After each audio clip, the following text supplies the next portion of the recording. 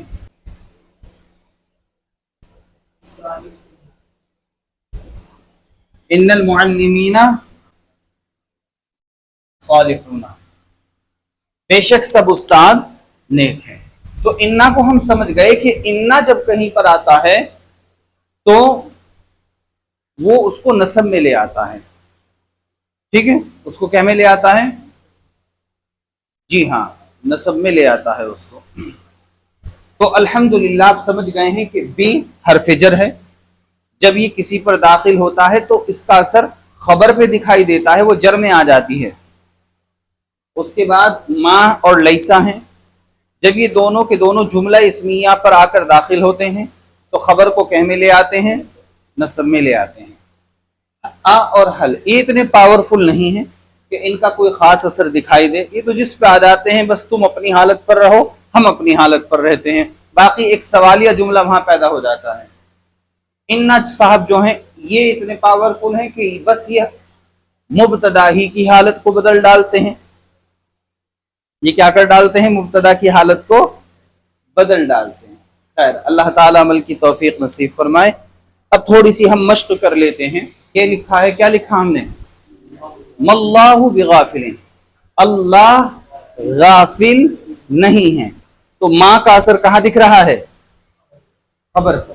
اور خبر بھی مجرور ہے. کس وجہ سے ہے؟ چونکہ اس پر حرف جر ہے. کیا ہے؟ اس پر حرف جر ہے. تو اس کا ترجمہ کیا ہوگا؟ اللہ غافل نہیں ہے. اس کے بعد چلتے ہیں جی.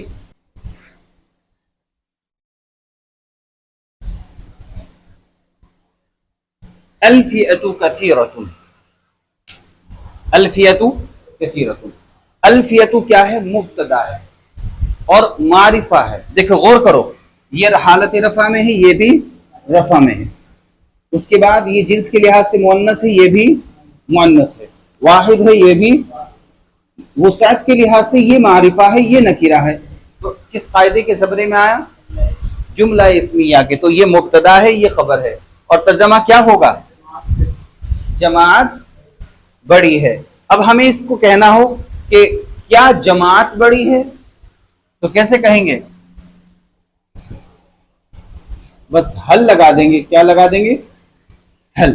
اور پھر ہم نے بتلایا تھا ساکن اذا حرک حرک بالکسر، جب کسی ساکن کو حرکت دی جاتی ہے تو زیر سے دی جاتی ہے. تو اب یہ ہو گیا حل الفئۃ کثیرۃ، کیا جماعت بڑی ہے. ہمیں کہنا ہے جماعت بڑی نہیں ہے. تو کیسے کہیں گے؟ بس ماں کا اضافہ کر دیں گے اور اس کو کہنے میں لے آئیں گے، نسب میں لے آئیں گے. مل فئۃ کثیرۃ، ٹھیک.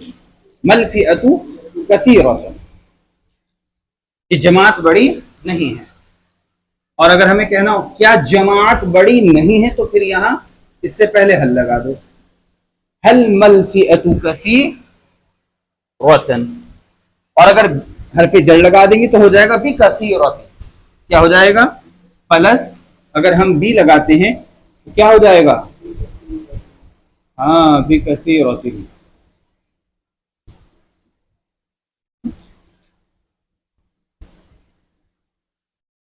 بھی کثیرۃ. ایک ورڈ دیتے ہیں ہم آپ کو تاکہ آپ کا ذہن نا ایک روٹ پر کام کرے. فاسقن کہتے ہیں گناہ گار کو، بدکار. فاسقن بدکار کو کہتے ہیں. ہم شروع کرتے ہیں پریکٹس کو مرکب توصیفی سے. گناہ گار آدمی. تو گناہ گار آدمی کہنے کے لیے کیا کہیں گے ہم؟ بدکار آدمی جو ہوتا ہے یعنی فاسق. تو فاس کیسے کہیں گے چاروں لحاظ سے؟ دیکھو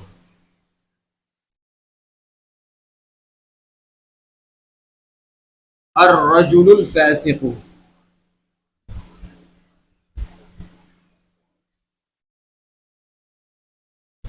اس کا ترجمہ ہوگا صرف گناہ گار آدمی. کیا ہوگا؟ گناہ گار آدمی یا بدکار کہہ لو، مانا وہی ہوں گے. گناہ گار آدمی. آدمی گناہ گار ہے تو کیسے کہیں گے؟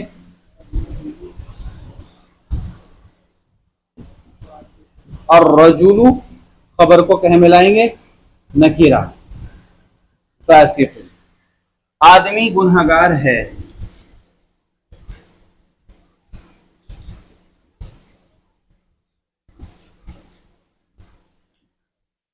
اب ہمیں کہنا ہے کیا آدمی گنہگار ہے تو کیا استعمال کریں گے حل الرجل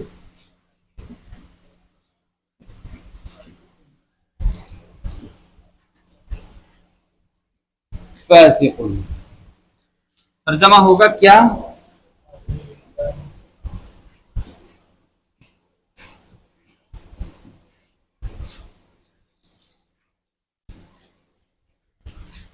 اب ہمیں حل کی جگہ استعمال کرنا ہے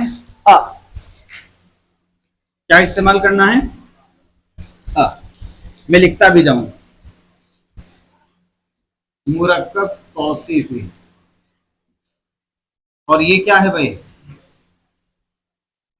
جملہ اسمیہ ٹھیک ہے. اور یہ حرف استفہام کے ذریعے جو ہم سیکھ رہے ہیں حرف استفہام اور وہ کون سا ہے حل اور یہ بھی حرف استفہام ہے مگر اب ہم کہنا ہے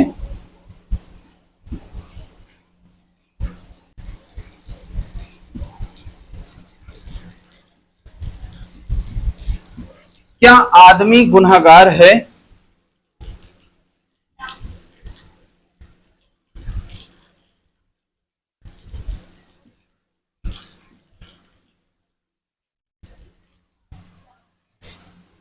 کیا آدمی گنہگار ہے.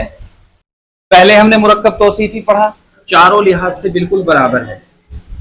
پھر اس کے بعد ہم نے دیکھا مبتدا معرفہ ہے خبر نکیرہ ہے جملہ اسمیہ ہے. هل الرجل فاسق کیا آدمی گنہگار یعنی بدکار ہے. تو آپ نے دیکھا حل کا اثر یہاں کسی پر نہیں پڑا نہ مبتدا پر نہ خبر پر.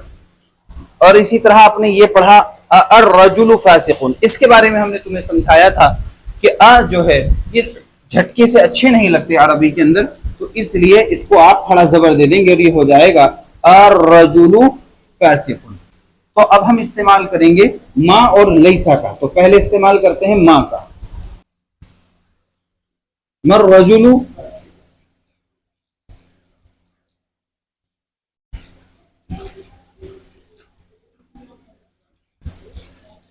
فاسق. تو ما کا اثر کہاں دکھ رہا ہے خبر پر. مر رجل فاسقا آدمی گنہگار نہیں ہے. ہمیں اب لیسا کا استعمال کرنا ہے اور کیا کہنا ہے لیس الرجل لیس الرجل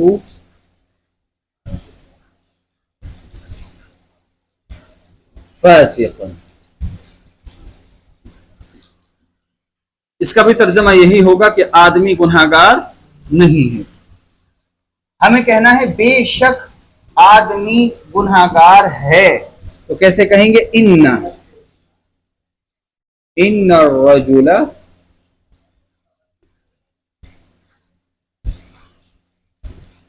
فاسق. تو آپ نے غور کیا ہوگا کہ ما اور لیسا کا فرق تو دکھائی دیا کہاں خبر پر مگر انا جو ہے اس کا فرق دکھائی دیا مبتدا پر. کہاں دکھائی دیا مبتدا پر. اچھا اب ہمیں کہنا ہے کیا آدمی نیک نہیں ہے تو وہی حل یا ما کا استعمال کریں. الیسا کے لیے زیادہ بہتر ہے الیسا جیسے الیس اللہ باحکم الحاکمین الیس اللہ بکاف عبدا مثالیں ہیں نا قرآن کریم کے اندر. ما اور لیسا کس کو پڑھا ما اور لیسا جس کے معنی ہے نہیں. تو گویا یہ حروف نفی ہیں جن کے ذریعے نہیں کے انکار کے معنی پیدا کیے جاتے ہیں. پھر ہم نے اس کے بعد کس کو پڑھا حرف جر کو پڑھا. جب یہ کسی پر داخل ہوتا ہے تو اس کو مجرور کر دیتا ہے جر میں لے آتا ہے. پھر ہم نے اس کے بعد پڑھا یہ حمزہ ہے جو کہ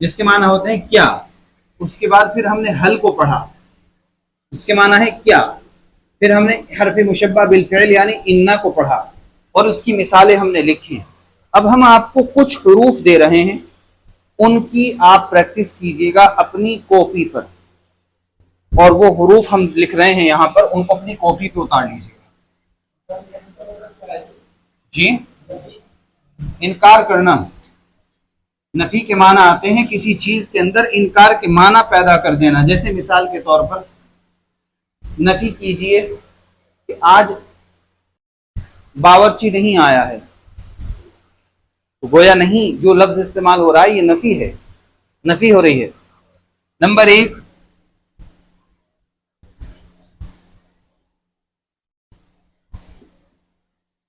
صالح، اس کے معنی آتے ہیں نیک.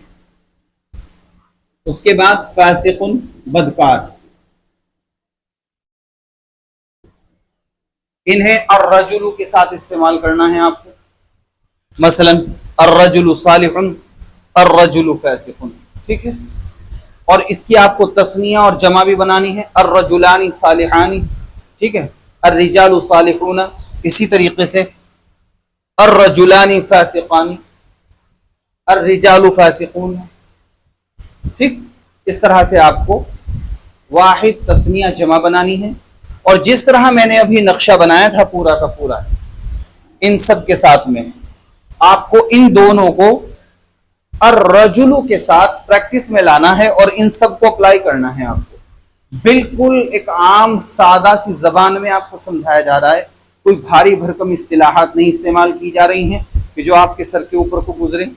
تو اس لیے برائے مہربانی اس پر توجہ دیں اور خوب پریکٹس کریں، کیونکہ جب تک آپ قلم، مجھے یاد آیا ایک موقع پر ہمارے استاد حفظہ اللہ فرما رہے تھے کہ جو انگلی ہے گویا اس کا تعلق دل سے ہے. جب یہ چلتی ہے یا کچھ لکھتی ہے تو وہ در حقیقت دل پر نقش ہو رہا ہوتا ہے. آپ کو لگتا ہے کہ آپ کاپی پہ لکھ رہے ہیں اس کو، لیکن نہیں، وہ گویا آپ اپنے دل کی تختی پر اس کو لکھ رہے ہوتے ہیں. تو کوئی چیز آپ رٹا ماریں، وہ اتنی اچھی آپ کو مستحضر نہیں ہوگی. اگر آپ یہ چاہتے ہیں کہ دماغ پر آپ کے نقش ہو جائے تو آپ کو لکھنا ہوگا. آپ لکھیں گے تو وہ اس کا تعلق گویا دل سے ہے اور وہ آپ کے دل پر نقش ہو جائے گا. اللہ تعالی عمل کی توفیق نصیب فرمائیں. فیعتن، گروہ، جماعت. عدو، دشمن. مطہر، پاکیزہ. لامع، چمکدار. مجتہد، محنتی. قاعد، جالس، بیٹھا ہوا. عین، آنکھ. علیم، دردناک. علیم، علم والا. حاضر، حاضر. منیر، روشن. معلم، استاد. قائم، کھڑا. نعم، اس کے معنی ہے ہاں یا جی ہاں. لا، نہیں یا جی نہیں. بلا، کیوں نہیں. بل، بلکہ. صادق، سچا. کاذب، جھوٹا. ساعت، گھڑی. الساعت، قیامت. یہ الفاظ و معانی ہیں تمہارے لیے، انہیں یاد کر لینا. اور پھر اس کے بعد ہم جو پڑھیں گے وہ انشاءاللہ ایک بہترین اور عمدہ سبق، تاکہ پڑھنے میں آسانی ہو جائے. تو الفاظ و معانی یاد کر لینا. محنت کرتے جائیے، اللہ تعالیٰ آپ کی محنتوں کو قبول فرمائیں. اور میں دعا دیتا ہوں اللہ آپ سب بچوں کو علم کی دولت سے مالا مال فرمائیں. سبحان اللہ و بحمدہ، سبحانک اللہم و بحمدک، ونشہد ان لا الہ الا انت ونستغفرک ونتوب الیک. سبحان ربک رب العزة عما یصفون وسلام علی المرسلین والحمد للہ رب العالمین.